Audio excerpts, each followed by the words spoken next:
Salut, c'est Carole, je vais vous montrer ma routine de soins et ainsi que ma routine de maquillage.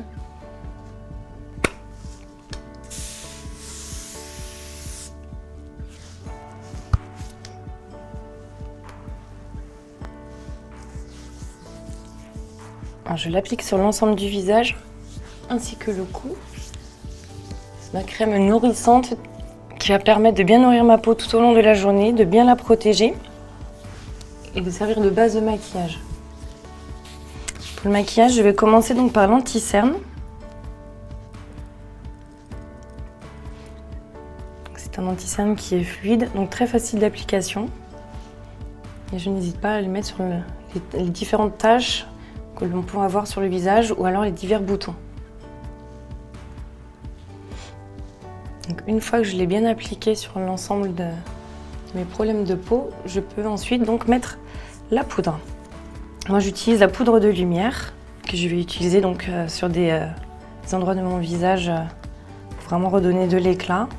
Et ça va également permettre de matifier un petit peu les effets de la crème.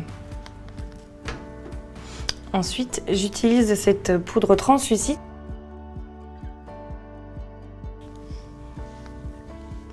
Dans l'idéal, moi je fais un 3. Je commence par un 3 sur l'ensemble de mon visage. C'est-à-dire le front, les pommettes et donc au niveau de l'ovale du visage. Et surtout, je n'oublie pas donc mon cou pour pas faire de démarcation en fait. Puis on n'hésite pas pareil à faire au niveau de l'oreille. Il faut vraiment faire un maquillage quand même très naturel.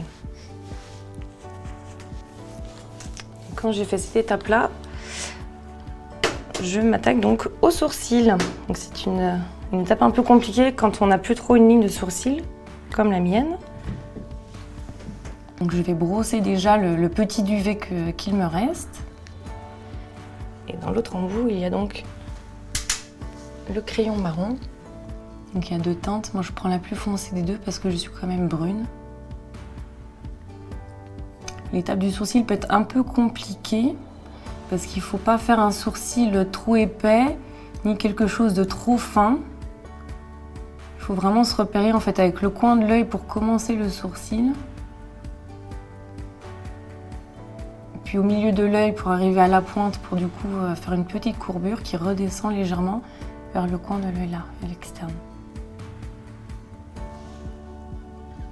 Voilà, quand cette étape est terminée, soit on peut rebrosser un petit peu pour bien rééquilibrer, soit du coup on a réussi à la perfection du premier coup.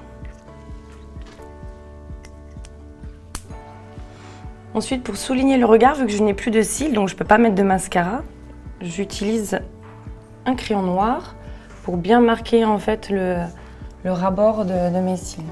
Donc je commence par l'extérieur de mon œil, de ma paupière. On fait un trait plutôt légèrement épais vers l'extérieur pour revenir plus fin à l'intérieur. Pareil, c'est une étape assez délicate parce que du coup, il faut faire un trait quand même assez régulier, ce qui n'est pas toujours évident du premier coup. Avec un peu de patience, on y arrive. Donc, quand l'étape des yeux est terminée, moi je termine par du coup une terre de soleil qui permet de vraiment bien redonner bonne mine, donner un petit peu effet bronzé, rehausser un petit peu le teint. Donc je l'applique vraiment au niveau des joues uniquement. Après, vu que c'est une terre de soleil, on peut évidemment la mettre sur l'ensemble du visage sans trop insister. Et on peut terminer un petit peu dans le cou. Donc, vu que j'ai les lèvres très desséchées par les traitements, j'utilise donc la crème Cicalfate Baume Réparateur. J'en mets légèrement parce qu'après je vais mettre mon rouge à lèvres. Et puis là aujourd'hui, j'ai envie d'utiliser plutôt celui-ci.